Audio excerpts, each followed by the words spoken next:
அதாவது கிராம் அப்படிங்கிறது வந்து அதோட வெயிட்டை பொறுத்து இல்லை. கிராம் அப்படின்னு ஒரு சயின்டிஸ்ட் இருந்தார். அவர் வந்து ஒரு ஸ்டெய்னிங் மெத்தட் கண்டுபிடிச்சார். அதை வச்சு கிராம் பாசிட்டிவ் கிராம் நெகட்டிவ்னு நாம் பிரித்தோம். அதாவது ஒரு குறிப்பிட்ட ஸ்டெயின் யூஸ் பண்ணும்போது நமக்கு என்ன தெரிஞ்சிச்சு அப்படின்னா, இது ஆக்சுவலாக வேறு ஒன்றுமே கிடையாது. நம்ம பாக்டீரியாவோட செல் வால், நம்ம பாக்டீரியா இந்த ஷேப்பில் இருக்குன்னு படித்தோமா, இந்த இடத்துல அவுட்டரில் வந்து ஒரு 3 லேயர் இருக்குன்னு படித்தோமா, இந்த இடத்த வந்து நம்ம ஜூம் பண்ணி பார்த்தோன்னா இந்த மாதிரி தான் தெரியும். ஸோ இங்கே என்ன ஆகுது அப்படின்னு பார்க்கும்போது, இந்த வயலட் கலரில் இருக்கிறது எல்லாமே பெப்டிடோ கிளைக்கன்ஸ் அப்படின்னு சொல்லுவாங்க. பெப்டைடோ கிளைக்கன்ஸ். இந்த பெப்டிடோ கிளைக்கன்ஸோட வேலை என்ன அப்படின்னா, ஒரு டைப் ஆஃப் ப்ரொடெக்ஷன் அண்ட் அதுக்குன்னு நிறைய ஃபங்க்ஷன்ஸ் இருக்குது, அது நமக்கு தேவைப்படாது. இதை டிபெண்ட் பண்ணி இந்த பெப்டிடோ கிளைக்கன்ஸ் எவ்வளோ ஹாண்ட் இருக்குது, எத்தனை லேயர்ஸ் இருக்குது அப்படிங்கிறத டிபெண்ட் பண்ணி இந்த gram positive gram negative staining வந்து அப்ளை ஆகும். கிராம் நெகட்டிவ் அப்படிங்கிறது வந்து இந்த டாபிக் உங்களுக்கு புரியாட்டி பரவாயில்ல, ஏன்னா இது தனியாக ஒரு சப்ஜெக்ட், இது மைக்ரோபயாலஜின்னு சொல்லிட்டு ஒரு தனி சப்ஜெக்ட். இதை பற்றி உங்களுக்கு தெரிஞ்சால் மட்டும் போது 2 வேர்ட்ஸ் தான் கொடுத்துருக்காங்க, அதனால இதை எக்ஸ்பிளைன் பண்ணுறேன். கிராம் நெகட்டிவ் அப்படிங்கிறதுல வந்து ஆக்சுவலாக 3 லேயர்ஸ் இருக்கும். என்ன 3 லேயர் சார்? இது ஒரு லேயர், இது 2வது லேயர், இது 3வது லேயர். ஓகேவா? இந்த 3வது லேயருக்கு பேர் வந்து அவுட்டர் மெம்பரேன். ஓகேவா? இந்த வயலட் கலரில் உள்ளதுக்கு பேர் வந்து பெப்டிடோ கிளைக்கன்ஸ். இந்த உள்ள லேயர் பேர் சைட்டோபிளாஸ்மிக் மெம்பரேன் அப்படின்னு சொல்லுவாங்க. ஸோ கிராம் நெகட்டிவை பொறுத்த வரைக்கும் அதுக்கு 3 லேயர்ஸ் இருக்கும். ப்ளஸ் அந்த பெப்டிடோ கிளைக்கன்ஸ் வந்து தின்னாக இருக்கா திக்காக இருக்கா? தின்னாக தான் இருக்குது, ஏன்னா ஒரு லேயர் தான் இருக்குது. ஸோ தின் பெப்டிடோ கிளைக்கன் லேயர், தின் பெப்டிடோ கிளைக்கன் லேயர். அதுவே கிராம் பாசிட்டிவ் எடுத்துக்கிட்டோம் அப்படின்னா திக்கான பெப்டிடோ கிளைக்கன் லேயர் இருக்கும், ப்ளஸ் ஒரு சைட்டோபிளாஸ்மிக் மெம்பரேன் இருக்கும். ஸோ டோட்டலாகவே மொத்தம் நமக்கு வந்து 2 லேயர்ஸ் தான் இருக்குது, 3 லேயர்ஸ் கிடையாது. ஸோ கிராம் பாசிட்டிவ் அப்படின்னா 2 லேயர்ஸ் ப்ளஸ் திக் பெப்டிடோ கிளைக்கன். இதான் வந்து கிராம் பாசிட்டிவ். ஸோ இதுவும் ஆக்சுவலாக அந்த செல் என்வலப்பை பற்றி உள்ளது. ஸோ இப்போ என்ன பண்ணிட்டோம், ப்ரோகாரியோட்டிக் செல்ஸில் ஃபஸ்ட்டு செல் என்வலப் பற்றி படித்தாச்சு. இப்போ நம்ம காம்பவுண்ட் வாலை ஓப்பன் பண்ணி உள்ளே போயிட்டோம். இப்போ காம்பவுண்ட் வால் உள்ளே போனோன்னு என்ன ஆயிடுச்சு, ஒரே தண்ணியாக இருக்குது எங்கே பார்த்தாலும். அந்த தண்ணியில் அங்கங்கே சில பொருட்கள் மிதந்துட்டுருக்கு. ஸோ இந்த இடத்த ஃபுல்லாக நம்ம என்ன சொல்கிறோம் அப்படின்னா சைட்டோபிளாசம் அப்படின்னு சொல்கிறோம். அதாவது இது நம்ம இமேஜின் பண்ணி படித்தோம் அப்படின்னா நமக்கு ஈஸியாக மெமரைஸ் ஆகும். ஸோ நம்ம பழைய பிக்சருக்கு போகலாம். நம்மளோட பழைய பிக்சர் இங்கே என்ன பண்ணிட்டோம், நம்ம பிளாஸ்மா மெம்பரேனை தாண்டியாச்சு, கேப்சியூலை தாண்டியாச்சு, வெளியே இருந்து வரும் கேப்சியூலை தாண்டியாச்சு, செல்வாலை தாண்டியாச்சு, பிளாஸ்மா மெம்பரேனையும் தாண்டியாச்சு. இப்போ உள்ளே போனோன்னு என்ன ஆயிடுச்சு, சுற்றி தண்ணியாக இருக்குது, இந்த ப்ளூ கலரில் உள்ள தண்ணியாக இருக்குது, எல்லா இடத்துலையும் தண்ணியாக இருக்குது. அங்கங்கே இந்த மாதிரி ஒரு மண்புழு மாதிரி ஒன்று மிதந்துட்டுருக்கு. அப்புறம் இந்த பக்கம் சின்ன சின்னதாக சிவப்பு கலரில் ஏதோ ஒன்று மிதந்துட்டுருக்கு. இப்போதைக்கு நம்ம எங்கே இருக்கோம் அப்படின்னா இந்த தண்ணிக்குள்ளே நின்றுட்டுருக்கோம். இந்த தண்ணிக்கு பேர் தான் சைட்டோபிளாசம் அப்படின்னு சொல்கிறோம். சைட்டோனா செல், பிளாசம்னா மேட்ரிக்ஸ், அதாவது அதில் உள்ள ஃப்ளூயிட். ஓகே, இப்போ இந்த சைட்டோபிளாசமில் என்ன இருக்குது அப்படின்னு கற்றுக்கணும். ஃபஸ்ட்டு அந்த எர்த்துவம் மாதிரி ஒன்று இருக்கா, அதுக்கு பேர் வந்து என்னென்னா நியூக்ளியாய்டு அப்படின்னு சொன்னோம். அப்படி இல்லைன்னா அதுக்கு இன்னொன்று வந்து நேக்கட் நியூக்ளியஸ் அப்படின்னு சொல்லுவோம். நேக்கட் நியூக்ளியஸ்னால் என்ன, ஒரு கவர் இல்லாத நியூக்ளியஸ். அதுக்கு இன்னொரு பேர் தான் என்னது, நியூக்ளியாய்டு, நியூக்ளியஸ் மாதி. இந்த நேக்கட் நியூக்ளியஸ் அதாவது நம்ம ப்ரோகாரியோட்டிக் செல்ஸில், இப்போதைக்கு நம்மலாம் பாக்டீரியாஸ். ஸோ நம்ம ப்ரோகாரியோட்டிக் செல்ஸில் இருக்கக்கூடிய நியூக்ளியஸில் உள்ள மெட்டீரியல் பேர் என்ன அப்படின்னு பார்த்துக்கிட்டோம்னா ஜீனோமிக் டிஎன்ஏ அப்படின்னு சொல்லுவாங்க. ஃபைனலாக நான் நியூக்ளியஸ் பற்றி நடக்கும்போது இதை பற்றி உங்களுக்கு தெளிவாக நடத்துகிறேன். இப்போதைக்கு ஒரு சின்ன ஒரு கான்செப்ட் வச்சுக்கோங்க. அதாவது நம்ம உடம்புல நியூக்ளியஸ் இருக்குன்னு சொல்லியிருக்கோம். அந்த நியூக்ளியஸ்குள்ளே எப்படி மண்புழு மாதிரி இருக்கும். இந்த மண்புழுவை நம்ம ஜூம் பண்ணி பார்த்தோம், மண்புழு மாதிரி இருக்குதுன்னு சொல்லக்கூடாது. இது ஆக்சுவலாக வந்து குரோமாட்டின் அப்படின்னு சொல்லுவோம், இல்லாட்டி ஜெனட்டிக் மெட்டீரியல் அப்படின்னு சொல்லுவோம். குரோமாட்டின் இல்லை ஜெனட்டிக் மெட்டீரியல்னு சொல்லுவாங்க.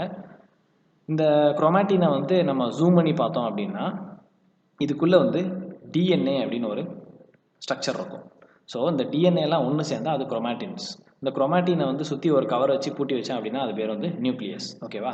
ஸோ நம்ம நியூக்ளியஸ்குள்ளே என்ன இருக்கும், டிஎன்ஏ இருக்கும். இந்த டிஎன்ஏ நிறைய டைப்ஸ் உண்டு. அதில் நம்ம ப்ரோகாரியோட்டிக் செல்ஸில் உள்ள நியூக்ளியஸில் உள்ள டிஎன்ஏ பேர் வந்து ஜீனோமிக் டிஎன்ஏ. ஓகேவா? இந்த ஜீனோமிக் டிஎன்ஏவோட வேலை என்ன அப்படின்னு பார்த்துட்டோம்னா, இப்போதைக்கு நான் சொல்கிறத அப்படியே நம்பிக்கோங்க, பின்னாடி இது வந்து உங்களுக்கு நல்லா புரிஞ்சிடும். நம்ம உடம்புல வந்து ப்ரோட்டீன்ஸ் ரொம்ப முக்கியம். ப்ரோட்டீன்ஸ் நம்ம உடம்புல எங்கே இருக்குது அப்படின்னு கேட்டிங்கன்னா, உங்களுக்கு புரிகிற மாதிரி இப்போதைக்கு நம்ம சாப்பிடும்போது வாயில் வந்து எச்சில் சுரக்குது, சலைவா. ஓகேவா? இந்த சலைவாவில் சில என்சைம்ஸ் இருக்கும். இந்த என்சைம்ஸோட வேலை என்ன அப்படின்னா, நம்ம உடம்புல நம்ம சாப்பிட்ட சாப்பாடை செரிமானம் பண்ணுறதுக்கு தான் இந்த என்சைம்ஸ் ஹெல்ப் பண்ணும். ஓகேவா? இந்த என்சைம்ஸ் எல்லாமே ஆக்சுவலாக ஒரு ப்ரோட்டீன்ஸ். நிறைய ப்ரோட்டீன்ஸ் தான் இந்த என்சைம்ஸை உருவாக்குது. அப்போ நம்ம உடம்புல ப்ரோட்டீன்ஸ் இருக்கா இல்லையா? இருக்குது. ப்ரோட்டீன்ஸ் இந்த என்சைம்ஸாக இருக்கலாம், இந்த மாதிரி நிறையா இருக்குது. ஹார்மோன்ஸ் இருக்குது, நம்ம மசில்ஸ், இது எல்லாமே ப்ரோட்டீன்ஸ் தான். அப்போ நம்ம இந்த ப்ரோட்டீன்ஸை உருவாக்கினா மட்டும்தான் நம்ம உடம்புல இந்த என்சைம்ஸ் உருவாகும். இந்த என்சைம் உருவானா மட்டும்தான் சலைவா உருவாகும். சலைவா உருவாகினா மட்டும்தான் நம்ம சாப்பிட்ட சாப்பாடை உள்ளே விழுங்கவே முடியும், டைஜஸ்ட்டும் பண்ண முடியும். அப்போ இந்த ப்ரோட்டீன்ஸ் எப்படி உருவாகும் அப்படின்னு கேட்டிங்கன்னா, இந்த டிஎன்ஏல இருந்து டிஎன்ஏ வந்து ஆக்சுவலாக ஒரு மெசேஜ் கொடுக்கும். டிஎன்ஏங்கிறது எங்கே இருக்குது? நம்ம செல்லுக்குள்ளே நியூக்ளியஸில் இருக்குது, அதாவது நம்ம ஜெனட்டிக் மெட்டீரியலில் இருக்குது. இந்த ஜெனட்டிக் மெட்டீரியல்லேருந்து இந்த சைட்டோபிளாசம், அந்த தண்ணி இருக்குல்ல, இந்த தண்ணி இருக்கக்கூடிய ஏரியாவுக்கு ஒரு மெசேஜ் சொல்லும். நம்ம எப்படி வாட்ஸ்அப்பில் மெசேஜ் பண்ணுறோமோ அதே மாதிரி ஒரு மெசேஜ் சொல்லும். இந்த மாதிரி எனக்கு வந்து சலைவா ப்ரொடியூஸ் பண்ணுறதுக்கு தேவையான என்சைம்ஸ் வந்து தேவை அப்படின்னு சொல்லிட்டு ஒரு மெசேஜ் சைட்டோபிளாசமுக்கு அனுப்பிவிடும். சைட்டோபிளாசமில் இருந்து அந்த ப்ரோட்டீன் சிந்தசைஸ் ஆகக்கூடிய ஒரு ஏரியா பேர் என்னென்னா, ஒரு ஃபேக்ட்ரி பேர் என்ன அப்படின்னா, அது பேர் ரைபோசோம் அப்படின்னு சொல்லுவோம். இதை பற்றி நம்ம பின்னாடி படிப்போம். எப்படி நம்ம சுகர் ஃபேக்ட்ரி வந்து சுகர் வந்து சுகர் ஃபேக்ட்ரியில் ப்ரொடியூஸ் ஆகுதோ, அதே மாதிரி நமக்கு இப்போ சுகர் வேணும்னா சுகர் ஃபேக்ட்ரி கால் பண்ணி எனக்கு ஒரு 1 டன் வந்து சுகர் வேணும் அப்படின்னு கால் பண்ணி சொல்கிறோமோ, அதே மாதிரி நம்ம டிஎன்ஏ என்ன பண்ணும் அப்படின்னா, ரைபோசோமுக்கு மெசேஜ் பண்ணி இந்த மாதிரி எனக்கு என்சைம்ஸ் தேவை அப்படின்னு சொல்லும். அது என்ன மெசேஜுங்கிறத நான் பின்னாடி சொல்கிறேன். அதுக்கப்புறமா அந்த ரைபோசோம் என்ன பண்ணும், டிஎன்ஏவோட ஆர்டருக்கு ஏற்ற மாதிரி ஒரு ப்ரோட்டீனை ப்ரொடியூஸ் பண்ணும். ஓகேவா? அப்போ ஒரு ப்ரோட்டீன் ப்ரொடியூஸ் பண்ணுறதுக்கு ஒரு மெசேஜ் இல்லை, ஒரு ஹெட் மாதிரி இருக்கிறது தான் இந்த டிஎன்ஏ, அதாவது நம்ம ஜீனோமிக் டிஎன்ஏ. இது ஒரு டிஎன்ஏ. இது போக இந்த ப்ரோகேரியோட்டிக் செல்ஸில் மட்டும் இருக்கக்கூடிய இன்னொரு டைப் ஆஃப் டிஎன்ஏ பேர் என்ன அப்படின்னு கேட்டிங்கன்னா, அது பேர் வந்து பிளாஸ்மிட் டிஎன்ஏ அப்படின்னு சொல்லுவாங்க. இது ஆக்சுவலாக நம்ம செல்லுக்குள்ள ப்ரோகேரியட் பாக்டீரியாஸ்குள்ள இது வந்து நம்ம ஜீனோமிக் டிஎன்ஏன்னு வச்சுக்கலாம். இந்த இடத்துல தனியாக ஒரு டிஎன்ஏ இப்படி உருண்டையாக இருக்கும். இது பேர் வந்து பிளாஸ்மிட் டிஎன்ஏ. இந்த பிளாஸ்மிட் டிஎன்ஏட ஒர்க் என்ன அப்படின்னு கேட்டோம்னா, இது வந்து ப்ரோட்டீன் சிந்தசிஸ் ஜீனோமிக். இதுக்கு ஒர்க் என்ன அப்படின்னு கேட்டோம்னா, ஆன்டிபயோட்டிக் ரெசிஸ்டன்ஸ் அப்படின்னு சொல்லுவாங்க.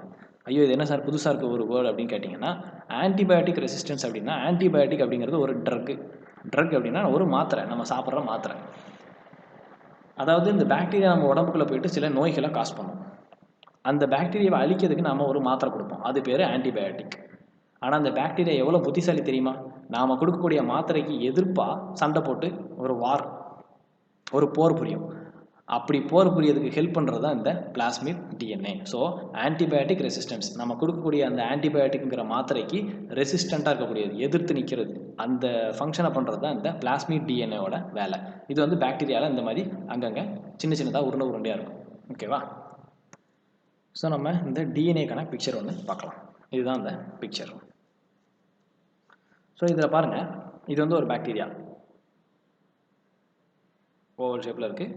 இந்த பார்ட்ஸ்லாம் பற்றி நம்ம பின்னாடி படிப்போம். ஓகேவா? ஸோ இப்போ இங்கே பாருங்கள், உருண்டையாக இருக்கக்கூடியது பிளாஸ்மிட் அப்படின்னு சொல்கிறோமா. இந்த இடத்துல எர்த்துவா மாதிரி மண்புழு மாதிரி இருக்கக்கூடியது வந்து நம்ம நியூக்ளியாய்டு அப்படின்னு சொல்கிறோம். இது சுற்றி வந்து கவர் இல்லை, சுற்றி ஒரு மெம்பரைன் இல்லை, அதனால தான் இது பேர் நியூக்ளியாய்டு, அதனால தான் இது பேர் ப்ரோகேரியோட்டிக் செல்ஸ். இதுவே ஒரு நியூக்ளியஸ் ஒரு மெம்பரைன் இருந்துச்சு அப்படின்னா அது வந்து நம்ம யூகேரியோட்டிக் செல் அப்படின்னு சொல்லிடுவோம். ஓகேவா? இது நம்ம சைட்டோபிளாசமில் இப்போதைக்கு அந்த மண்புழு மாதிரி இருக்கக்கூடிய அந்த நியூக்ளியாய்டை பற்றி நாம் படிச்சிட்டோம். ஓகே, இப்போ நம்ம என்ன பண்ணுறோம், கொஞ்சம் அந்த பக்கம் திரும்பி பார்க்குறோம். திரும்பி பார்த்தா நமக்கு சின்ன சின்னதாக சர்க்கிளாக ஏதோ ஒன்று சுற்றிட்டுருக்கு. இப்படி ஒரு ரெண்டு யூனிட் மாதிரி சுற்றிட்டுருக்கு தனித்தனியாக. இதுக்கு பேர் என்ன அப்படின்னு பார்த்தோன்னா, இது பேர் ரைபோசோம்ஸ். முன்னாடியே சொல்லிட்டோம், ரைபோசோமோட வேலை என்ன அப்படின்னா புரோட்டீன் சிந்தசிஸ். யார்?